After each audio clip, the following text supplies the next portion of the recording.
Sous les dorures de l'hôtel particulier abritant depuis 1975 la fondation Simone et Cino Del Duca, la fondation Audience Génération accueillait une nouvelle fois une soirée placée sous le signe de la culture, de l'innovation et de la solidarité. Cette soirée, qui prend le nom de Culture Génération, a été créée en 2022. Elle est l'occasion pour la Fondation de distinguer 3 initiatives originales qui créent du lien entre les générations. Pour ouvrir cette soirée, Xavier Darcos, chancelier de l'Institut de France, a d'abord rappelé l'importance du dialogue entre les générations. La soirée s'est poursuivie avec Jennifer Buffo, fondatrice et présidente de l'association Afro-Gameuse, dont l'intervention interrogeait le rôle sociétal du jeu vidéo. J'ai parlé du rôle qu'a joué le jeu vidéo dans ma vie, la manière dont il a réellement changé ma vie et celle de plusieurs autres personnes.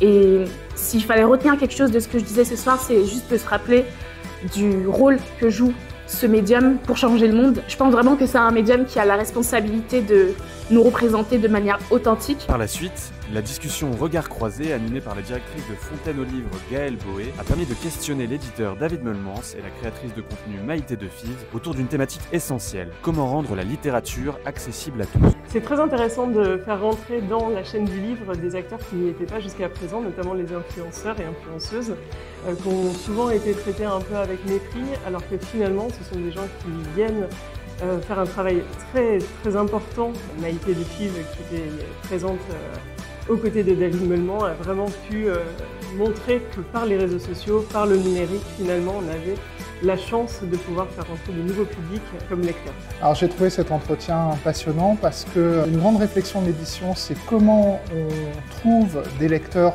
pour les textes et les auteurs et les autrices.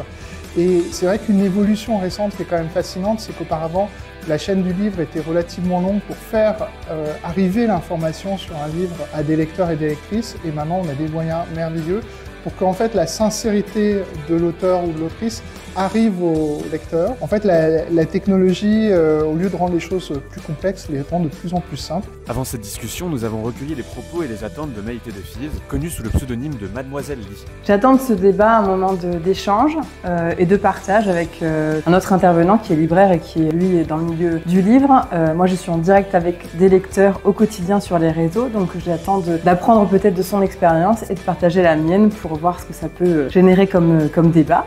Une nouvelle fois, la soirée a consacré les 3 initiatives qui ont enthousiasmé le jury de cette nouvelle édition.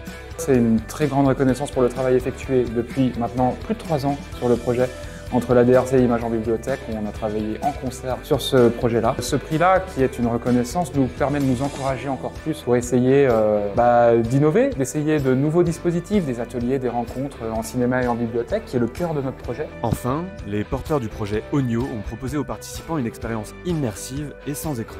Alors l'Arbre au Soleil, c'est une aventure immersive qui vous invite dans une forêt enchantée pour régénérer un arbre millénaire. Ça se vit les yeux fermés, avec du son spatialisé et des lumières interactives. Et à la fin, vous en sortez apaisé. Voilà, c'est tout pour cette année. Rendez-vous désormais au printemps 2025 pour une nouvelle édition d'Audience Génération.